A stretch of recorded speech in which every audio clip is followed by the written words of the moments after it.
हर हर महादेव, जय माता दी, राधे राधे। आइए कथा में आगे बढ़ते हैं। तो आज हम चर्चा करेंगे देवी भागवत महापुराण के पूर्वार्ध के 10वें अध्याय के बारे में। इस अध्याय में जो है शुकदेव जी की जन्म की कथा का वर्णन किया गया है। आइए इसे शुरू करें। तो महर्षियों ने सबने मिलकर सूत जी से पूछा कि हे गुरुदेव, अब हम आपसे जानना चाहते हैं कि शुकदेव जी का जन्म कैसे हुआ और कैसे जो है गुरु वेद व्यास जी ने उन्हें अपने उत्तर के रूप में प्राप्त किया, क्योंकि उन्होंने अपने सारा ज्ञान जो है उन्हें दिया था। तो हम इस कथा को जानना चाहते हैं। तब सूत जी कहने लगे कि जो शुकदेव जी थे वो परम ज्ञानी थे, योगी थे।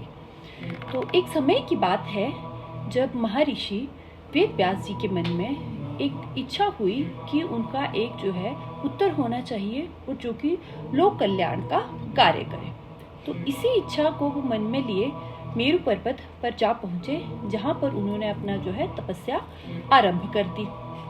तपस्या करते करते उनके मन में ख्याल आया कि देवी ही जो है परम है सबसे, और उन्हीं की तपस्या से ही जो है मुझे एक उत्तम पुत्र की प्राप्ति हो सकती है। इसी निश्चय के साथ जो है वो तपस्या करते रहे और भोलेनाथ से जो है एक उत्तम पुत्र की वो प्राप्ति के लिए तप करना उन्होंने जारी रखा।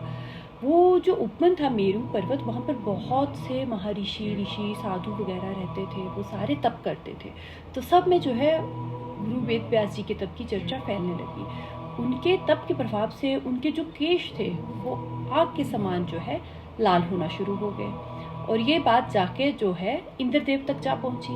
और घबराए हुए इंद्रदेव भोलेनाथ के पास जा पहुंचे।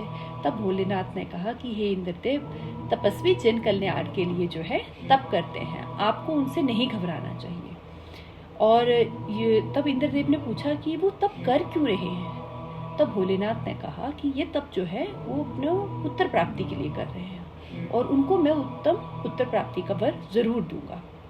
ऐसा कहकर भोलेनाथ जो है वेद व्यास जी के पास गए और उन्हें जो है उत्तम उत्तर का वरदान दे दिया। गुरु वेद व्यास जी तपस्या को सफल कर वर प्राप्त कर जो है भोलेनाथ से आशीर्वाद लेके जो है अपने आश्रम लौट आए। रास्ते में उन्हें जो है एक अप्सरा मिली जिसका नाम था घतीची। तो अब वो थोड़ा सा इस बात को लेके परेशान हो गए कि मैं इसे स्वीकार करूं तो कहीं सारे ऋषि जो हैं वो मेरा उपहास ना करें कि इतनी तपस्या के बाद जो है अब किसी अप्सरा के चक्कर में आ गए। पर दूसरी तरफ उनके मन में ये भी ख्याल आया कि अगर मैं इसे स्वीकार नहीं करता हूँ तो पत्नी कैसे मिलेगी मुझे, और पत्नी नहीं हुई तो पुत्र की प्राप्ति कैसे होगी मुझे।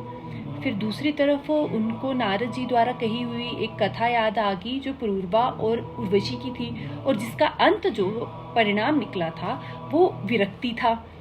तो वो इसी असमंजस में थे कि क्या किया जाए और क्या ना किया जाए। इसी के साथ जो है ये अध्याय जो है समाप्त हो गया। तो ये अध्याय हमें ये सिखाता है, जब संकल्प शुद्ध हो, तब सच्चा हो और उद्देश्य जन कल्याण हो, तब ईश्वर स्वयं मार्गदर्शन करते हैं। सच्चे मन से की गई मेहनत और अच्छे संस्कार, भगवान पर विश्वास, यही एक सफल जीवन का रहस्य है, और यही हमें जो है आगे चलकर रास्ता दिखाते हैं।